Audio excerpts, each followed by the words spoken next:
안녕하세요. 이번 주부터 소개할 내용은 단테의 신곡 중에서 지옥편에 이어 연옥편입니다. 연옥에 오게 된 속죄자들은 자신의 죄를 깊이 성찰함으로써 정화될 수 있는 기회를 얻습니다. 그들의 죄는 오랜 기간이 필요하긴 하지만 용서받을 수 있는 것이어서 속죄가 끝나게 되면 지상 낙원에 도달해 천국으로 갈 수 있게 됩니다. 이 부분이 영원히 지하에서 죄값을 치러야 하는, 그래서 그곳을 벗어날 수 없는 지옥과 크게 다른 점입니다. 또 하나, 연옥과 지옥의 큰 차이는 같은 죄를 지어도 세례를 받고 예수를 믿고 회개를 하면 연옥으로 가고 그렇지 않은 자는 지옥으로 가게 됩니다. 예컨대 같은 탐욕의 죄를 지어도 세례를 받고 그리스도교를 믿었던 자는 연옥으로, 믿지 않았던 자는 지옥으로 떨어지게 됩니다. 특정 종교를 기준으로 사후에 어마어마한 차이를 보인다는 것이 다소 불합리하다고 생각할 수 있지만, 단테가 신곡을 쓴 시대적, 지역적 배경을 고려한다면 이해할 수 있는 부분입니다. 지옥세계에 이어 연옥까지도 베르길리우스가 순례자 단테를 안내합니다. 베르길리우스와 단테는 루키페르의 몸을 타고 내려와 지구 중심을 지나 남반구 어딘가에 위치해 있는 것으로 묘사되는 연옥, 정죄산에 이르게 됩니다. 먼저 연옥의 구조에 대해 간략히 말씀드리면, 그림에서 보시는 바와 같이 연옥도 몇 개의 원형 구역, 본문에서는 둘레라고 표현합니다. 원형 구역의 층으로 나뉘어 있으며 지옥과는 반대로 지상의 산, 본문에서는 정죄산이라고 합니다. 지상의 산과 같이 하늘을 향해 원뿔형 구조로 되어 있습니다.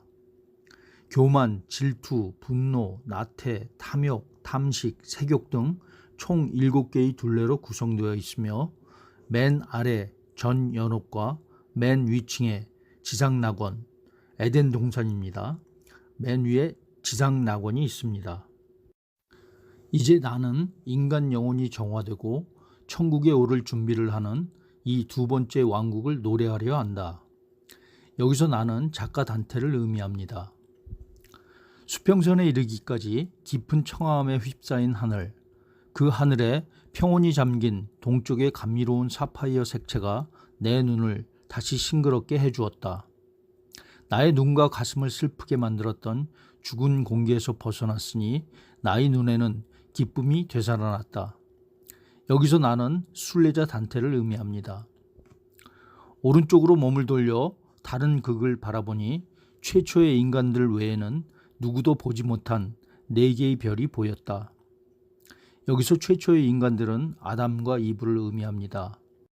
그리고 4개의 별은 분별, 절제, 정의, 용기를 의미합니다. 아담과 이브가 이들 4개의 별들을 볼 수 있었던 것은 에덴 동산이 정죄산 꼭대기에 있었기 때문입니다. 하늘은 그 별빛을 즐기는 듯 했다. 아, 황량한 북녘의 땅이여, 넌 그 별들을 쳐다볼 수 없겠구나. 그들에게서 눈길을 거두어 잠시 다른 극으로 눈을 돌리니 북극성은 더 이상 모습을 보이지 않았고, 이 장면은 단테가 현재 남반구에 있음을 표현하는 구절입니다. 내 가까이에 무한한 존경심을 불러일으키는 한 노인이 홀로 있었다. 그 노인이 우리에게 묻는다. 시면의 율법이 깨진 것인가? 아니면 너희 죄인들이 내 산으로 올 수 있다는 새로운 법이 하늘에서 내려오기라도 한 것인가? 나의 길잡이는 나에게 공손하게 고개를 숙이도록 눈치를 주고 노인에게 대답했다. 나는 스스로 오지 않았소. 하늘에서 내려오신 한 여인의 청으로 이 사람을 여기까지 데리고 왔소. 나는 죄 지은 온갖 무리를 이 사람에게 보여주었소. 이제 당신의 치하에서 스스로를 정화하는 영혼들을 보여주고 싶소이다. 당신의 7 왕국을 지나가게 해주시오. 그리고 저 아래 세상에서 당신에 대해 말해도 좋다고 허락한다면 당신이 얼마나 너그러웠는지를 그녀에게 말해주겠소. 그러자 그 노인이 가라, 이자에게 미끈한 갈대로 띠를 메어주고 얼굴을 씻어주어 모든 때가 말끔히 가시도록 해주어라. 지옥의 안개로 가려진 눈으로는 천국의 첫 번째 천사 앞으로 절대 갈 수 없을 것이니 이 조그만 섬 주변 가장자리 물결이 부딪히는 가장 낮은 곳에는 부드러운 흙 위에 갈대가 자라고 있다. 후에 이 사람이 이곳에 다시 돌아오지 못하게 하여라. 벌써 태양이 떴다. 태양은 산 위로 솟아오르며 너희에게 올라가기 쉬운 길을 보여줄 것이다. 라고 말한 후 사라졌다. 우리는 아무도 없는 벌판을 바쁜 걸음으로 걸어갔다. 응달진 곳에 이르러 선생님은 너른 풀밭 위에 두 손을 가볍게 내려놓으셨다. 나는 그 몸짓의 뜻을 깨닫고 눈물 젖은 얼굴을 선생님께 돌렸다. 그는 지옥의 안개가 감추었던 내 얼굴의 원래 빛깔을 말끔히 회복시켜 주었다. 거기서 그 노인이 말한 대로 선생님은 내게 띠를 메어 주었다. 한 번 더 보고픈 한 줄기 빛이 내 앞에 나타났다. 빛은 빠르게 바다를 건너오고 있었다. 어떠한 비행도 그에 비할 수 없었다. 처음에는 그저 하얗던 것이 날개를 단 천사의 모습을 드러냈다. 그때까지 선생님은 미동도 하지 않다가 그것이 뱃사공임을 알게 되자 목소리를 높였다. 무릎을 꿇어라. 하나님의 천사시다. 손을 모아라. 지금부터 넌 이 같은 사람들을 계속 볼 것이다. 나는 시선을 떨구었다. 천사가 해안까지 타고 온 배는 어떠한 물도 집어삼키지 못할 만큼 날렵하고 가벼워 보였다. 하늘의 뱃사공은 고물에 서 있었는데 몸에 축복이 새겨져 있는 듯 보였다. 수백의 영혼들이 배 안에 앉아 있었다. 천사가 그들을 향해 십자가 성호를 긋자 영혼들은 모두 물가로 뛰어내렸다. 그리고 천사는 올 때처럼 빠르게 돌아갔다. 남겨진 영혼의 무리는 낯선 듯 주위를 이리저리 둘러보고 있었다. 새로운 영혼들은 우리가 있는 곳을 바라보더니 우리를 불렀다. 혹시 아신다면 산으로 오르는 길을 가르쳐 주시오. 그러자 베르길리우스가 대답했다. 당신들 눈에는 우리가 이곳을 잘 아는 듯 보이겠지만 우리도 당신들과 같은 순례자요. 다만 다른 길을 거쳐 조금 먼저 이곳에 왔을 뿐이요. 거칠고 험했던 그 길에 비하면 지금부터의 오르막길은 장난 같기만 하군요. 영혼들은 단테가 숨쉬는 것을 보더니 아직 살아있음을 눈치채고 새파랗게 질린 얼굴로 놀라워했다. 이들 영혼 중 하나가 커다란 애정으로 단테를 안으려 했지만 단테의 손은 허공만 맴돈다. 그는 단테의 시를 노래했던 가수 카셀라의 영혼이었다. 과거 좋았던 시절을 얘기한 후 그 영혼이 노래를 시작하자 그 노인이 나타나 소리친다. 이게 무슨 일이냐 굼뜬 영혼들아. 어찌 개 이름을 피우며 여기 서 있는 거냐. 어서 산으로 달려 올라가 하나님을 가로막는 너희 허물을 벗어버려라. 영혼들은 황망하게 산으로 향했고 우리도 그곳을 떠났다. 단테 일행은 산 기슭에 도착하고 거기서 매우 가파른 암벽에 맞닥뜨리게 된다. 잠시 머뭇거리는 사이 한 무리의 망령들을 만나게 되고 그중 시칠리아를 통치했던 만프레디 영혼으로부터 다음과 같은 얘기를 듣는다. 성스러운 교회를 능멸하다 죽은 사람은 삶의 끝에서 회개한다고 해도 오만하게 보낸 시간의 30배를 이 절벽 밖에서 떠돌며 머물러야 하오. 성스러운 기도가 그런 율법이 정한 기간을 단축시킨다면 혹시 모를까. 여기서는 세상 사람들을 통해 많은 것을 얻는다오. 연옥에 있는 영혼들은 오로지 참회와 기도를 통해 구원을 얻고자 합니다. 그런데 중세의 카톨릭 전통에 따르면 이승의 사람들이 그들을 기억하고 그들을 위해 기도하면 그들이 벌받는 기간이 단축되고 구원의 시간이 빨리 온다고 믿었습니다. 그래서 단테가 연옥을 순례하다 만난 수많은 영혼들이 모두 단테가 현실로 돌아가면 그 영혼들과 가까웠던 이들에게 그 영혼들을 위해 기도해 주도록 전해달라는 부탁을 받습니다. 부탁할 사람이 없는 영혼은 단테에게 기도해 달라고 부탁합니다. 산을 오르던 중 단테의 친구였으며 게으르지만 류트 제작자였던 멜라콰의 영혼을 만나 다음과 같은 얘기를 듣는다. 형제여, 올라간들 무슨 소용인가. 문 앞에 앉아있는 하나님의 천사가 내가 들어가 참회하는 것을 막을 텐데 내가 마지막까지 선한 숨쉬기를 미뤘기 때문에 살았던 만큼 하늘이 내 주위를 돌 때까지 그 문 밖에 있어야만 하네. 은총이 가득한 마음에서 나오는 기도가 이곳에서 보내는 시간을 단축할 수는 있겠지. 나머지는 쓸데없어. 하늘에서 들어주지도 않을걸? 여기서 선한 숨쉬기는 회개를 의미합니다. 연옥의 영혼들은 빛이 단테의 몸을 통과하지 않는 것을 보고 살아있는 사람이라는 것을 알아챈다. 그러자 시인께서 말했다. 우리 쪽으로 달려오는 저 영혼들을 봐라. 각자가 너에게 청할 것이 있을 것이다. 그러나 얘기를 듣더라도 걸음은 멈추지 않도록 하라. 많은 영혼들이 단테에게 다가가 자신의 연고지를 이야기하고 혹시 저 아래 세상에서 그 지역을 가게 된다면 은총을 받은 사람들이 나를 위해 기도하여 내 죄가 곧 씻기도록 전해주시오 라고 부탁한다.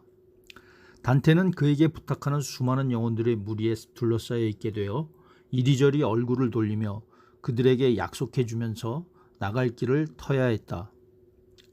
다른 사람들이 기도해 주기만을 기도하고 어떻게 하면 좀 더 빨리 은총을 입을까 서두르던 그 영혼들에게서 빠져나오자 단테는 기도가 하늘의 율법을 꺾을 수 있는지 물었다. 선생님은 다음과 같이 답한다. 여기에 체류하는 자가 채워야 할 것을 사랑의 불이 어느 순간 완성시켜 준다고 해서 심판의 꼭대기가 구부러지는 것은 아니다. 죄는 기도로 씻을 수 없단다. 기도가 하나님께 닿지 않기 때문이야. 너무 깊은 의심에 갇히지 않도록 하라. 진실과 지성 사이에 비치신 그 여인께서 너에게 말씀하실 때까지 기다려야 한다. 내 말을 이해하느냐? 베아트리체를 두고 하는 말이다. 그분이 이 산의 정상에서 나타나 축복을 내리며 웃음을 지으실 거야. 단테의 일행은 만토바의 음유 시인이었던 소르델로의 영혼을 만나게 되고 소르델로는 단테 일행을 연옥이 시작되는 곳까지 안내해 주기로 한다. 하지만 해가 저물어 더 이상 나아가지 못하고 하룻밤을 쉬어가게 된다. 그곳에서 판사였던 니노의 영혼과 단테가 신세를 진 적이 있는 말라스피나 가문의 코라도의 영혼을 만나게 된다. 밤이 깊어져 단테는 잠들게 되고 독수리와 함께 불타는 하늘을 나는 꿈을 꾸는데 꿈속에서 불의 열기에 잠을 깬다. 그러자 선생님이 말씀하셨다. 너는 이제 연옥에 도착했다. 오르막길로 빙 둘러쳐진 비탈이 보이느냐. 거기 벌어진 틈이 바로 그곳의 문이다. 조금 전 날이 밝기 전에 오는 새벽에 저 아래 형형색색의 꽃밭 위에서 너의 영혼이 육신 안에서 잠들어 있는 동안 한 여인이 와서 나는 루치아, 이리로 와 이 잠들어 있는 사람을 데려가게 해주오. 그의 길을 수월하게 도와주리니 라고 하더구나. 소르델로와 다른 고귀한 영혼들은 그곳에 남았다. 날이 밝자 루치아가 널 품에 안아 위로 올랐고 나는 그 뒤를 따라왔지. 그분이 널 내려놓기 전에 사랑스러운 눈으로 저 열린 입구를 내게 보여주었다. 그리고 떠났지. 떠나면서 너의 잠도 같이 데리고 갔구나. 단테의 순례를 돕도록 성모 마리아로부터 성녀 루치아에게, 성녀 루치아로부터 베아트리체에게, 베아트리체로부터 베르길리우스에게 요청하는 장면이 지옥편 2곡에 나옵니다. 길잡이는 내가 걱정을 벗어버린 것을 보자 비탈을 따라 높은 곳으로 올랐다. 나는 그 뒤를 따랐다. 처음에는 부서져 그저 벽이 갈라진 틈처럼 보였던 한 구석에 우리는 도착했다. 문이 하나 보였고 밑으로 이어지는 각각 다른 색깔의 세 계단과 아무 말도 없이 지키고선 문지기가 보였다. 문지기가 외쳤다. 그 자리에서 말하라. 원하는 것이 뭐냐? 너희들의 길잡이는 어디 있느냐? 이곳에 오는 것이 너희에게 좋지 않을 수도 있으니 조심하라. 나의 선생님이 대답했다. 이 일들을 잘 아시는 하늘의 여인께서 조금 전에 저쪽으로 가면 문이 있다라고 말씀하셨소. 문지기의 음성이 친절하게 바뀌었다. 그분이 너희 앞길을 잘 인도하시기를. 그러면 우리 계단으로 올라오너라. 단테 일행이 첫 번째 하얀 계단, 두 번째 흑자색 계단, 세 번째 붉은 계단을 오르자 바로 그 위에 하느님의 천사가 양쪽 발을 디디고 다이아몬드처럼 보이는 문턱 위에 앉아 있었다. 나는 거룩한 발 앞에 경건하게 엎드려서 자비의 이름으로 들여보내달라고 간청했다. 무엇보다 나는 가슴을 3번 두드렸다. 여기서 가슴을 3번 두드린다는 것은 생각, 말, 행위를 지은 죄를 반성하는 의미입니다. 그러자 그는 칼끝으로 내 이마에 7개의 P자를 그었다. 들어가거든 이 상처를 씻어버려라. 여기서 P는 이탈리아어로 죄를 의미하는 페카토의 첫 글자로서 연옥의 7비탈에서 씻어야 하는 오만, 시기, 분노, 태만, 탐욕, 탐식, 애욕의 죄를 가리킵니다. 이들은 비탈을 오르면서 하나씩 씻기고 그에 따라 이마에 새겨진 P자도 하나씩 사라집니다. 그는 옷 속에서 금과 은으로 되어 있는 열쇠 2개를 꺼냈다. 그리고 말했다. 나는 이것을 성 베드로에게서 받았다. 그분은 말씀하시길 내 발 앞에 엎드리는 사람들에게는 설령 실수로 열더라도 잠가두지는 말라고 하셨다. 그리고는 거룩한 문을 뒤로 밀어 열면서 말했다. 들어가라. 그러나 뒤를 돌아보는 사람은 밖으로 다시 나와야 한다는 것을 명심하라. 그 문턱을 지나자 문이 닫히는 소리가 들렸다. 내가 문을 돌아보았다면 그 잘못을 뭐라고 적절히 변명할 수 있었을까? 단테 일행은 바위를 관통하는 좁은 길을 따라 틈 사이로 기어 올라갔다. 바늘구멍과 같은 틈 사이를 빠져나오자 급한 벼랑을 만나는데 주변은 온통 하얀 대리석이었고 찬란한 조각들로 장식되어 있었다. 가브리엘 천사, 성모 마리아, 야훼의 성궤를 끌고 가는 수레와 황소, 다윗 왕, 신성 로마 제국 트라야누스 황제 등이 새겨져 있었다. 값지게 보이는 광경을 보며 서 있는 동안 시인이 단테에게 속삭였다. 저쪽을 봐라. 오만한 죄를 지은 영혼들이 참으로 느리게 움직이는구나. 그들이 우리를 계단으로 이끌 것이다. 저들이 무엇인지 잘 안 보인다고 단테가 말하자 선생님은 다시 저쪽을 잘 보아라. 바위를 이고 움직이는 저들이 보이느냐. 하나하나가 가슴을 치며 후회하는 것이 보이느냐. 오만한 그리스도인들이여, 가엾은 자들이여, 너희 마음의 눈은 병이 들어 뒤로 가는 발길에 아직도 믿음을 두고 있구나. 등에 진 무게에 따라서 그들 중 어떤 이들은 더 눌려 있고 어떤 이들은 덜했는데 그들 중 가장 인내가 강한 자도 더 못하겠다 말하며 울먹이는 것 같았다. 영혼들은 서로 다른 괴로움에 시달려 지친 몸을 이끌고 첫 번째 둘레를 오르면서 속세의 그 흐름을 싣고 있었다. 선생님이 그들 영혼들에게 계단으로 가는 덜 험준한 길을 묻자 한 영혼이 답하기를 우리와 함께 오른편 언덕을 따라갑시다. 그러면 살아있는 사람도 제대로 오를 수 있는 길을 발견할 것이오. 내 이름은 옴베르토. 교만의 죄는 나 하나만 황폐하게 한 것이 아니라 집안 모두를 모조리 재앙에 빠뜨렸어. 그 교만 때문에 살아있는 동안에는 거부했던 이 무게를 지금은 하나님께서 만족하시는 날까지 죽은 자들 가운데서 참고 견디고 있는 거요. 단테 일행은 옴베르토 외에도 교만의 대가를 치르고 있는 영혼들을 만나는데 그 중에는 파리에서 세밀화의 대가로 알려졌던 오데리시의 영혼도 있었다.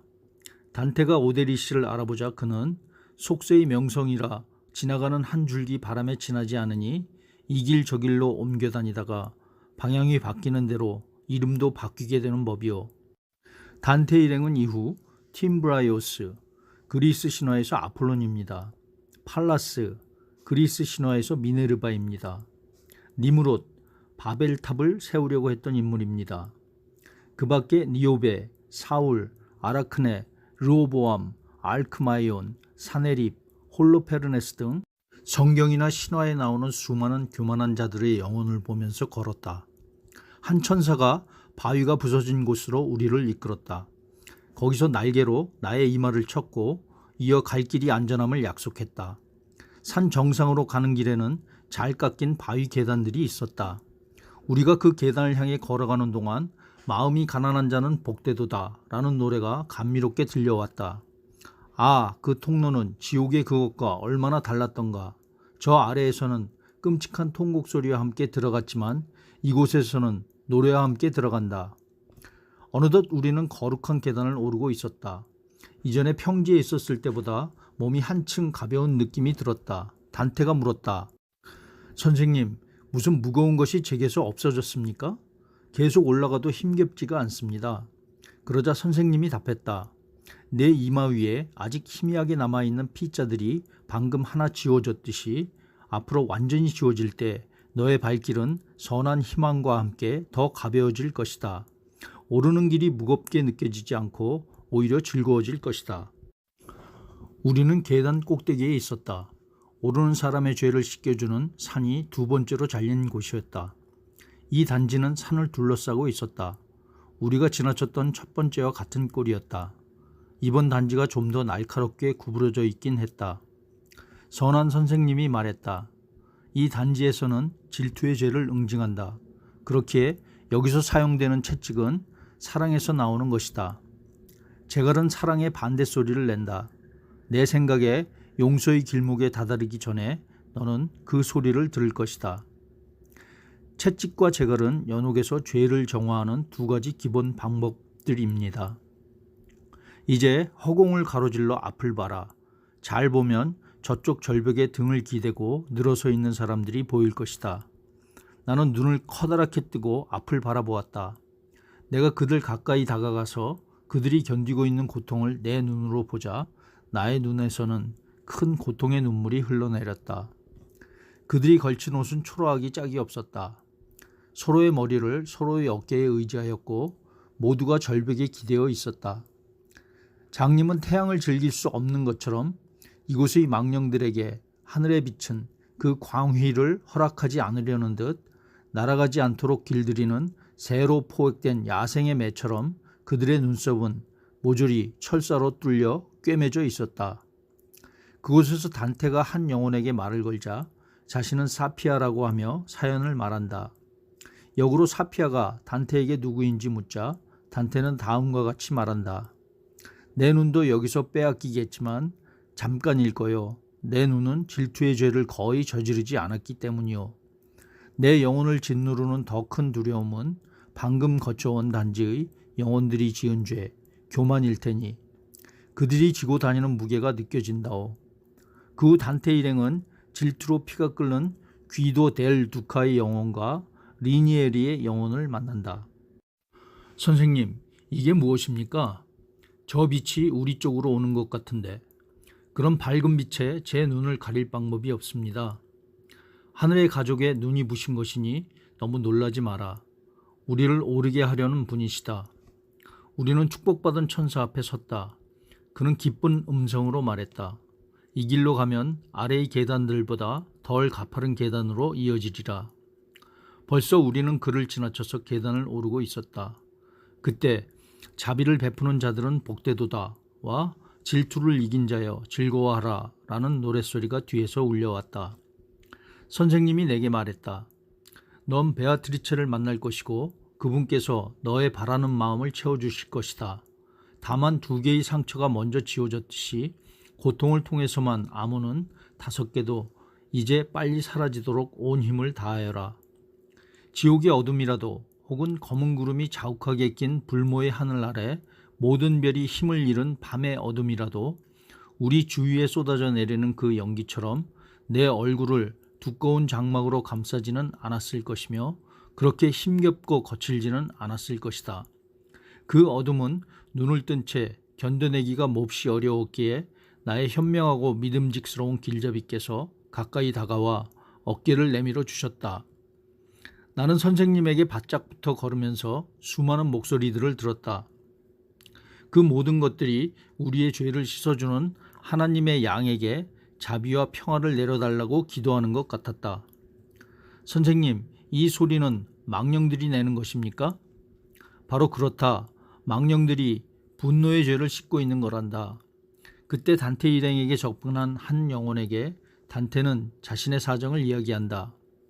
죽음으로써 비로소 벗어날 육신에 아직 쌓인 채 나는 천국으로 오르고 있소이다.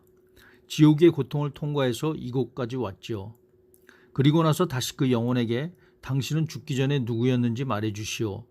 또 우리가 가는 길이 맞는지도 말해주시오. 라고 물었다. 그러자 그 영혼은 자신을 롬바르디아 사람 마르코이며 선을 사랑했다고 소개한 후 당신이 지금 들어선 길로 가면 계단에 이를 것이오. 라고 길을 알려주었다. 그리고 덧붙여 말했다. 당신이 위에 오르거든 부디 날 위해 기도해 주시오. 다시 단테가 세상의 미덕은 사라지고 사악함으로 뒤덮인 원인이 무엇인지 묻자 마르코가 답하기를 하늘이 사람들의 행동을 주관하시지만 모든 것을 주관하는 것은 아니요. 모두라고 하더라도 사람들은 그릇된 것과 옳은 것을 구분하는 스스로의 빛을 지니고 있어. 자유의지는 처음에는 하늘과의 갈등으로 상처를 입고 약해졌지만 잘 키우기만 하면 모든 장애를 극복할 수 있어. 인간들은 더 위대한 힘을 가진 자유로운 주체들이요. 사람들의 마음을 창조한 더 고귀한 성품에 속해 있죠. 하늘도 이것을 넘어서서 통제를 하지는 않습니다. 하늘이 모든 것을 주관하지만 자유의지를 지닌 인간도 고귀한 성품으로 모든 장애를 극복할 수 있다. 이런 부분에서 단테를 신중심의 세계에서 인간 중심의 세계로 넘어가는 르네상스의 선구자라고 하는 것 같습니다. 내가 어디 있는지 보려고 주위를 둘러보던 나에게 어떤 소리가 들려왔다. 여기가 올라갈 곳이다.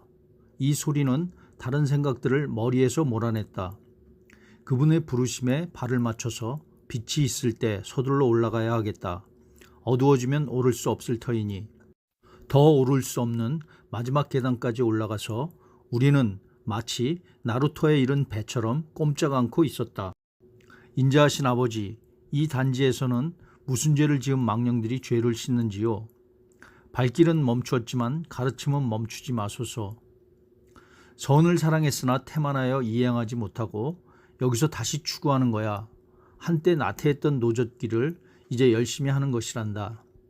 사랑이 악으로 기울거나 넘치거나 모자라게 선을 추구할 때 피조물은 창조주의 일을 거스르게 된다.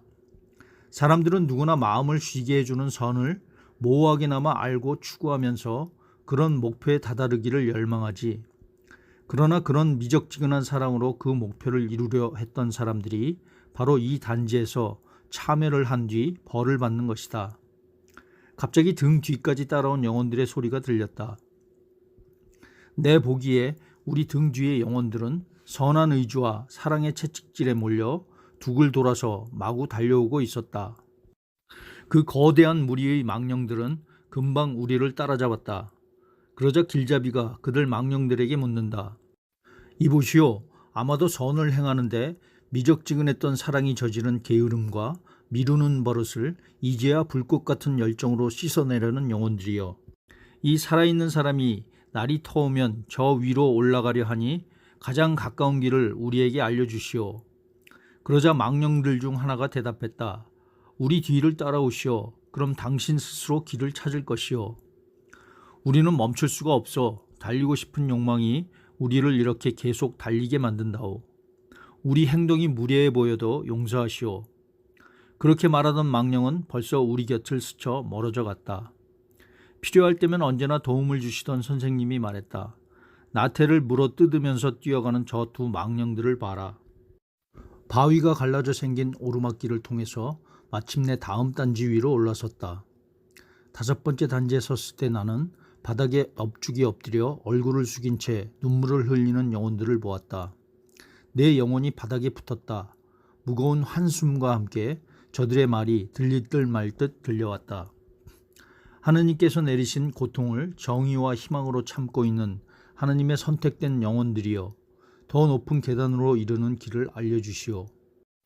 이때 단테 일행은 교황 하드리아누스 5세의 망령을 만나게 되고 그의 이야기를 듣게 된다.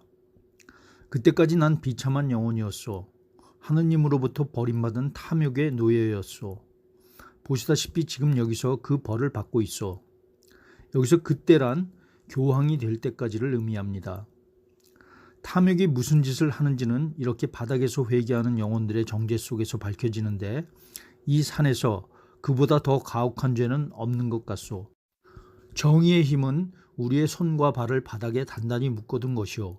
그래서 의로우신 주님을 기쁘게 할 때까지 우리는 이렇게 엎드려 꼼짝 못하고 있어야 하는 거요. 선생님은 바닥에 엎드린 영혼들이 없는 곳을 골라가며 좁은 성벽 위를 걷는 사람처럼 벽 쪽에 몸을 바싹 붙인 채 조심조심 앞장섰다. 이때 단테 일행은 프랑스 카페 왕조의 첫 번째 왕인 위그 카페의 영혼을 만나게 되고 그로부터 그와 그의 왕과 자손들의 탐욕 행위와 성경 속의 탐욕 사례인 아간, 사피라, 트로이 전쟁 당시 트라키아의 왕 폴리메스토르 그리고 로마의 3두 정치를 이끌었던 크라수스의 탐욕살의 이야기를 듣게 된다. 우리는 그 사람에게서 떠났다. 엎드린 영혼들이 없는 곳을 골라 조심스럽게 발을 내딛었다. 그때 갑자기 산이 흔들리는 느낌이 들면서 마치 금방이라도 무너질 것 같았다. 그와 함께 죽음에 사로잡힌 듯 내 몸이 굳는 것을 느꼈다. 단테 일행이 망령들을 밟지 않으려고 조심스럽게 걷는 동안 한 망령이 나타나 말을 걸어왔다. 선생님은 그 망령에게 단테의 이마에 새긴 표시들을 보면 그가 선한 자들에게 오를 운명인 것을 알 수 있을 것이며 그의 길잡이 노릇을 해주기 위해 지옥부터 시작하여 지금까지 그를 안내하고 있다고 말하고 방금 산이 왜 그렇게 요동을 쳤는지 물어보았다. 그 망령은 다음과 같이 설명한다. 이 산의 진동은 어떤 영혼이 깨끗해졌음을 느끼고 몸을 일으켜 세우거나 단번에 위로 올라갈 때 생깁니다. 오직 올라가려는 의지만이 영혼의 정화를 증명하며 정화된 영혼은 자기 자리를 바꿀 정도로 자유로워진 의지를 갖게 되는 거죠. 이 영혼은 처음부터 올라가려는 의지를 가졌지만 그것은 하나님의 정의에서 벗어난 의지였기에 한때 지은 죄를 씻는 고통을 겪어야 하는 것이요. 500년도 넘게 이곳에 고통스럽게 누워있던 나는 이제야 저 높은 나라로 올라갈 자유로운 의지를 느꼈소. 그래서 산이 진동하고 이 산에 있는 경건한 영혼들이 우레 같은 소리로 하느님을 찬미했던 것이지요. 나 간절히 기도하니 주께서 그들도 부르시기를. 그리고 나서 자기를 스타티우스라고 소개하고 로마의 건국신화를 노래한 아이네이스를 쓴 베르길리우스를 존경하고 자신의 롤 모델이라고 이야기한다. 여기서 스타티우스는 라틴 문학을 대표하는 로마의 시인입니다. 내 열정의 씨앗이 되고 내 마음을 뜨겁게 타오르게 한 것은 수많은 시인들의 빛이 되었던 저 거룩한 불꽃들이었는데 이는 곧 아이네이스를 두고 하는 말이니 그것이야말로 나의 어머니였고 내 문학의 유모였소. 그 없이 내 문학은 아무것도 이루지 못했을 거요. 베르길리우스가 살았을 때 나도 살아 있었더라면 1년을 더 이 산에서 머무른다고 해도 좋을 것이요. 단테가 자기를 안내하는 이분이 바로 베르길리우스라고 말하자 그 영혼은 벌써 내 선생님의 발을 안으려고 허리를 굽히고 있었다. 선생님이 말했다. 형제여, 그대나 나나 같은 망령이니 그러지 마시오. 그러자 그가 일어나며 말했다. 이제 당신께 품은 사랑의 깊은 열정을 아시겠죠. 우리가 텅 빈 그림자임을 잊어버리고 껴안을 수 있는 단단한 것으로 생각했군요. 길잡이 베르길리우스의 영혼이 스타티우스의 영혼에게 어찌하여 이 탐욕의 둘레에 있게 되었는지 묻자 자신의 죄는 탐욕이 아니라 부절죄였다고 설명한다. 당신을 통해 나는 시인이 되었고 그리스도인이 되었소. 그리스도인들은 내 눈에 성스러운 존재가 되었기에 도미티아누스가 그들을 박해했을 때 나는 울었소. 그들이 고통으로 운 것처럼 말이오. 살아있던 내내 난 그들을 도와주었소. 그들의 올바른 삶의 방식을 보니 그들 외의 다른 신앙들은 깔보게 되더군요. 나의 시에서 그리스인들을 테베의 강으로 데려가는 장면을 쓰기 전에 나는 세례를 받았으나 두려움 때문에 숨은 그리스도인이 되어 오랫동안 이교도인 척하면서 살았습니다. 이런 열성의 부족으로 난 4번째 단지에서 400년도 넘게 벌을 받아야 했죠.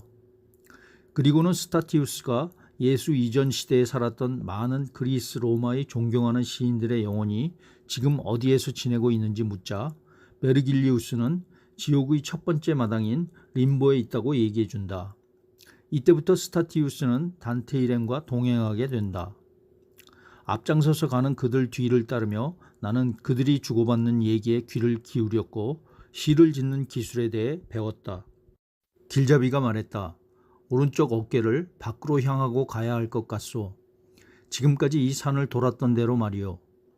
우리는 벌써 우리를 6번째 둘레로 이끌고 내 이마에 새겨진 죄를 지어준 천사를 뒤로하고 있었다. 나는 이전에 어떤 계단에서보다 가벼워진 느낌이 들었기에 날렵하게 올라가는 영혼들을 따르기가 훨씬 수월했다. 단테 일행을 지나친 망령들의 눈에는 기미가 검게 드리워졌고 머리는 푹 꺼졌으며 얼굴은 파리했는데 몸은 말라 비틀어져 뼈가 살갗을 뚫고 나올 듯 했으니 과일이나 샘의 향기 말고 어떤 것이 그들의 탐식을 이렇게 시들게 했는지 이유를 모르는 자라면 아무도 믿지 않을 것이었다. 이때 한 망령이 단테를 들여다보는데 단테의 친구이자 단테 아내의 사촌이었던 포레스의 망령이었다. 어찌된 사연인지 단테가 묻자 자네가 방금 지나쳐온 그 물과 나무로 내려오는 힘은 영원한 의지에서 온 것일세. 그것이 나를 이렇게 야위게 하네. 여기 있는 이들은 지나치게 목구멍에 즐거움을 줬다가 이렇게 울고 노래하면서 갈증과 허기를 겪으며 죄를 씻고 있네. 단테가 포레스에게 자네는 죽음에 이르러서야 우리 영혼이 하나님과 다시 혼인하는 달콤한 비탄의 순간을 알았고 그때 이후에야 비로소 죄를 짓지 않게 됐을 텐데 어떻게 이렇게 높이까지 올라왔는가? 시간을 허비한 영혼들이 시간으로 대가를 치러야 하는 저 아래쪽 정죄산 기슭에 있어야 할 텐데 말이야 라고 묻자 포레스가 답하기를 나의 넬라가 하염없이 흘린 눈물 덕분이지. 그것이 나를 여기까지 금방 인도해서 고통의 달콤한 쑥을 마시게 해준 것이네.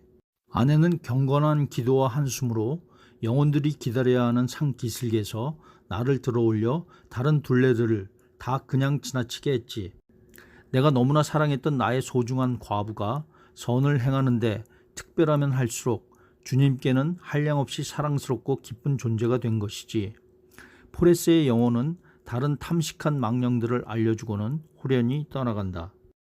여기서 앞에 나온 넬라는 포레스의 아내를 가리킵니다.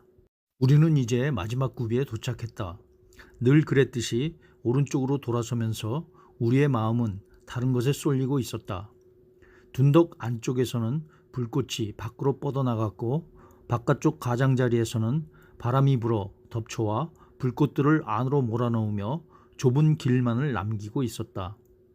그 길을 따라서 우리는 일렬로 간신히 걸어갔다. 저쪽에서는 불 때문에 이쪽에서는 떨어질까봐 나는 무서웠다. 불타오르는 길 한복판에서 한 영혼의 무리들과 마주친 다른 무리의 영혼이 눈에 들어왔다. 나는 그들을 바라보며 멈춰섰다. 양쪽에 선 그 영혼들은 조금도 머뭇거림 없이 서로 입을 맞추느라 분주했다. 그들은 그저 짧은 인사로 퍽 만족한 듯 멈추지 않고 있었다. 개미들이 새까맣게 떼를 지어 아마도 길과 먹이를 찾기 위해 서로 코를 부딪히는 것과 같았다. 그 영혼들은 그렇게 다정한 인사를 교환하고는 바로 떠났다. 떠나기 전에 그들은 제각기 지칠 정도로 목청을 돋우었다. 새로운 무리가 소돔과 고모라라고 외치면 다른 무리는 황소를 꿰어 제 음욕에 채우려 파시파이가 암소 안에 들어가네 라고 외쳤다. 그렇게 여기서도 한 무리는 가고 한 무리는 오면서 눈물을 흘리며 그들의 징벌에 맞는 외침과 찬송을 되풀이했다. 단테가 망령들에게 당신들은 누구이며 우리 뒤에서 다른 무리를 지어가는 저들은 누구인지 묻자 우리와 함께 가지 않은 망령들은 카이사르가 개선에 돌아왔을 때 여왕을 부르는 죄를 지은 자들입니다. 이 부분은 동성애를 야유하는 의미로서 카이사르가 비니티아의 왕 니코메데스 4세와 관계를 가졌다는 소문에 개선 행진 중 누군가 여왕이여 라고 외치며 놀렸다는 데서 유래합니다. 동성애가 로마 시대에는 윤리적으로 금기시되지는 않았으나 단테가 신곡을 쓴 중세에는 하나님의 섭리에 반하는 것이었습니다. 바로 이 때문에 그들은 소돔이라 자책하며 지나갔던 것입니다. 그들의 수치심 때문에 불꽃은 더 강해집니다. 우리의 죄는 비록 이성 간의 죄였지만 짐승처럼 욕정에 굴복하여 따르면서 인간의 법을 지키지 않았기 때문에 다른 무리가 우리를 지나칠 때 우리는 나무로 만든 암소 속에서 짐승이 되어버린 그 여자의 이름을 우리의 치욕으로 외쳤던 것이요. 이제 우리의 죄가 무엇인지 알겠지요? 라고 볼로냐의 시인이었던 귀도 귀니첼리가 이곳 망령들의 사연을 설명한다. 소돔과 고모라는 구약 성경 창세기에 나오는 죄악의 도시로 알려져 있습니다. 네피림이라는 서로 인간관계를 상관하지 않는 성관계의 난무와 동성애로 인하여 하나님의 심판을 받아 망하게 됩니다. 파시파이는 크레타의 미노스 왕의 아내였습니다. 포세이돈은 미노스에게 제물로 바칠 황소를 보냈는데 미노스가 이를 하찮게 여기고 가축 우리에 넣어두자 포세이돈은 복수를 하려고 파시파이가 황소의 색정을 품도록 만들었습니다. 그녀는 다이달로스에게 나무로 암소의 형상을 만들어 달라고 해서 그 안에 들어가 황소와 정을 통했습니다. 그 결과 반은 황소에 반은 인간인 미노타우로스가 태어났습니다. 수간이죠. 근데 재미있는 것은 단테는 동성애가 수간과 견줄 만큼 사악한 것으로 표현했다는 것입니다. 귀도 귀니첼리는 얘기를 마치고 한 영혼을 가리키며 모국어의 가장 훌륭한 대장장이라고 소개하는데 그는 아르노였다. 귀도 귀니첼리와 아르노 모두 단테에게 기도를 부탁하고는 호련히 불꽃 속으로 사라졌다. 아르노 다니엘은 프로방스의 음유 시인으로 여기서 모국어는 프로방스어를 가리킵니다. 단테 일행이 불꽃을 통과하여 가장 높은 계단에 이르렀을 때 베르길리우스가 단테에게 말했다. 아들아, 너는 순간의 불과 영혼의 불을 모두 보았다. 이제 너는 내가 더 이상 알지 못하는 세계에 온 것이다. 나의 지성과 기술로 널 여기까지 데려왔으나 여기서부터는 너의 기쁨이 너의 길잡이가 될 것이다. 좁은 길과 절벽은 저 멀리 아래에 있다. 이젠 내 말이나 눈짓을 기다리지 마라. 너의 의지는 곧고 바르고 자유로우니 그 뜻대로 해야 할 것이다. 너의 머리에 왕관과 면류관을 씌운다. 싱싱한 초록으로 우거진 거룩한 숲을 돌아보고 싶어진 단테는 둔덕을 뒤로하고 한 걸음 한 걸음 들판으로 들어섰다. 느린 걸음으로 어느새 나는 오래된 숲에 깊이 젖어 있었으니 들어온 곳이 어디인지 알 수 없었다. 그때 시내 하나가 앞을 가로막았다. 물결은 둑을 따라서 자라난 풀을 잔잔하게 왼쪽으로 밀어내고 있었다. 강물은 한 줄기의 햇빛과 달빛도 허용하지 않을 영원할 것만 같은 수풀의 그늘 아래서 아주 검은 빛깔로 흐르고 있었다. 그러나 더할 수 없이 투명했으니 지상에 있는 가장 깨끗한 물이라도 그 투명한 흐름에 비하면 탁한 기미가 낀 듯 보였을 것이다. 단테 일행이 걸음을 멈추고 강 건너편을 바라볼 때 수수한 처녀 모습의 한 여인이 나타나 단테의 질문에 대해 강 이쪽과 저쪽은 다른 세계임을 말해주고 레테강과 에우노의 강에 대해 다음과 같이 설명한다. 그대가 보는 이곳의 물은 세상의 강물들이 불었다 줄었다 하듯 비가 내리면 고이는 샘에서 솟아나는 것이 아니라 항상 변함없이 흐르는 샘에서 발원하고 그 샘은 두 갈래로 열려 흘러나가는 만큼 하나님의 의지에 따라 다시 채워집니다. 이 편의 물은 죄의 기억을 지우는 힘을 지닌 채 흐르고 저편의 물에서는 온갖 선행의 기억이 회복되니 이쪽은 레테라 하고 저편은 에우노에라고 합니다. 이쪽과 저쪽을 다 맛보지 않고서는 그 힘을 알 수가 없으며 어떤 것도 그 맛에 비길 수가 없지요. 그녀가 말하는 동안 단테는 재빨리 두 시인을 돌아보았다. 그들은 그녀의 마지막 말에 미소를 짓고 있었다. 그녀는 둑을 따라서 강을 거슬러 걷기 시작했다. 나도 이쪽에서 그 자그맣고 우아한 걸음에 맞추어 함께 걸었다. 우리가 좀 더 나아갔을 때 갑자기 한 줄기 백열광이 공기를 찢더니 그 번쩍이는 섬광이 강 건너편 숲 전체를 휘저었다. 그 빛은 머물러 있었고 점점 커졌다. 그때 강 건너 그녀가 외쳤다. 왜 그대는 살아있는 빛만 열심히 보느라 그 뒤에 오는 것은 볼 생각도 하지 않는가요? 그때서야 마치 수행원처럼 뒤에 따라오는 사람들이 보였다. 그들의 옷은 이 세상의 것이 아닌 듯 너무나도 하였다. 그렇게도 장대하고 아름다운 하늘 아래 24명의 노인들이 백합꽃을 머리에 두르고 둘씩 짝을 지어 걸어오고 있었다. 그들에 이어 푸른 잎을 머리에 두른 4마리의 짐승이 뒤를 따랐다. 짐승들은 제각기 6개의 날개를 달고 있었는데 날개의 깃털은 온통 눈들로 덮여 있었다. 여기서 눈은 눈목자, 보는 눈을 말합니다. 그들 4마리 짐승들 사이로 바퀴가 둘 달린 개선 전차가 자리를 차지했다. 그리핀이 전차를 목에 걸고 끌고 왔다. 전차의 오른쪽 바퀴에 빨간색, 사랑을 의미합니다. 에메랄드색, 소망을 의미합니다. 하얀색, 믿음을 의미합니다. 하얀색의 세 여인이 춤추고 맴돌고 있었고 왼쪽 바퀴 옆에는 자주색 옷을 입은 4명의 여인, 신중, 정의, 강인, 절제를 의미합니다. 4명의 여인이 춤을 추고 있었다. 두 노인, 바울과 누가를 의미합니다. 두 노인이 춤추는 무리를 뒤따랐다. 뒤이어 따르는 소박한 행색의 4사람, 야고보, 베드로, 요한, 유다를 의미합니다. 4사람이 보였다. 맨 마지막의 노인, 요한을 의미합니다. 노인은 혼자서 꿈을 꾸는지 어떤 영감을 받은 듯한 얼굴을 하고 있었다. 전차가 내 앞에 이르렀을 때 천둥 소리가 들렸다. 고귀한 피조물들은 마치 더 나아가는 것이 금지된 듯 맨 앞에 깃발과 함께 그 자리에 멈추어 섰다. 그 위대한 원로의 목소리에 맞추어 하느님의 영원한 사절이며 일꾼들인 100명의 영혼이 하늘의 전차 위에서 일제히 일어섰다. 그들은 모두가 오시는 이여 복되도다 라고 외치면서 꽃을 공중으로 던지고 또 백합을 우리 손 가득히 주소서 라고 소리쳤다.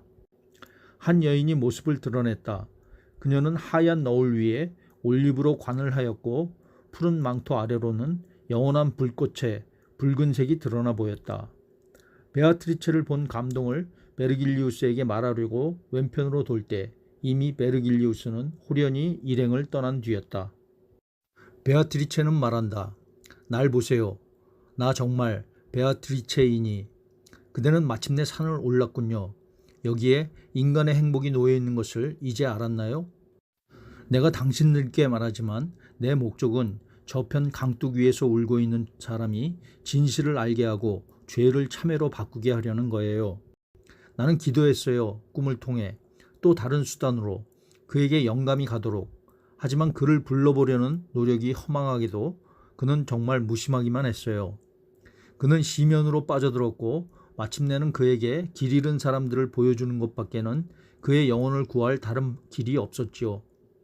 이 때문에 나는 죽은 자들을 방문했고 지금까지 그를 안내한 이에게 눈물로 호소했던 겁니다. 그가 참회의 눈물로 쏟아지는 대가를 치르지 않은 채 레테를 건너고 그 달콤한 물을 마신다면 하나님의 최고 법은 깨질 것입니다. 베아트리체가 단테의 죄악에 대해 다그치자 단테는 울먹이며 말했다. 당신의 얼굴을 더 이상 볼 수 없었을 때 세상이 내민 허망한 즐거움이 나를 방황하게 했습니다. 단테의 고백에 베아트리체는 죄의 고백이 죄인의 입술에서 터져나올 때 우리의 법정에서는 칼날이 숫돌에 거꾸로 갈리듯 죄가 가벼워집니다. 라고 말하고 단테를 강으로 끌고 가서 목까지 잠기게 했다. 그러고는 마치 배처럼 둥실 그를 이끌고 강을 건넜다. 성스러운 강둑에 이르렀을 때 나를 씻어주소서라는 노랫소리가 들렸다. 기억할 수도 말로 할 수도 없는 감미로운 소리였다. 그 사랑스러운 여인은 팔을 벌려 나의 머리를 껴안고 강물 속으로 깊숙이 잠기게 했으니 난 물을 마시지 않을 수 없었다. 10여 년의 갈증을 풀고 싶은 마음에 그녀를 하염없이 바라보았다. 다른 감각들은 모두 꺼진 듯 했다. 단테가 순례를 하는 1300년은 베아트리체가 죽은 지 10년째 되던 해입니다. 그렇게 바라보던 나의 눈마저도 무심해진 나머지 그녀의 거룩한 미소에 이끌려 옛날 나를 사로잡던 그 친근한 매력에 도취되어 버렸다. 하늘나라로 나아가는 그 행렬도 전차가 방향을 틀기 전에 먼저 우리 앞을 완전히 지나쳐갔다. 스타티우스와 나는 나를 이끌고 강을 건넜던 고운 여인과 함께 더 작은 원을 그리며 나아가는 바퀴 뒤를 따라 움직였다. 난 그저 어떻게 잠에서 깨어났는지만 말할 수 있다.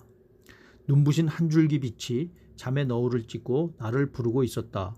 무얼 하느냐? 일어나라.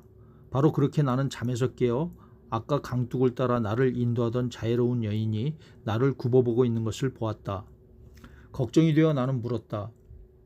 베아트리체는 어디 있습니까? 그녀가 대답했다.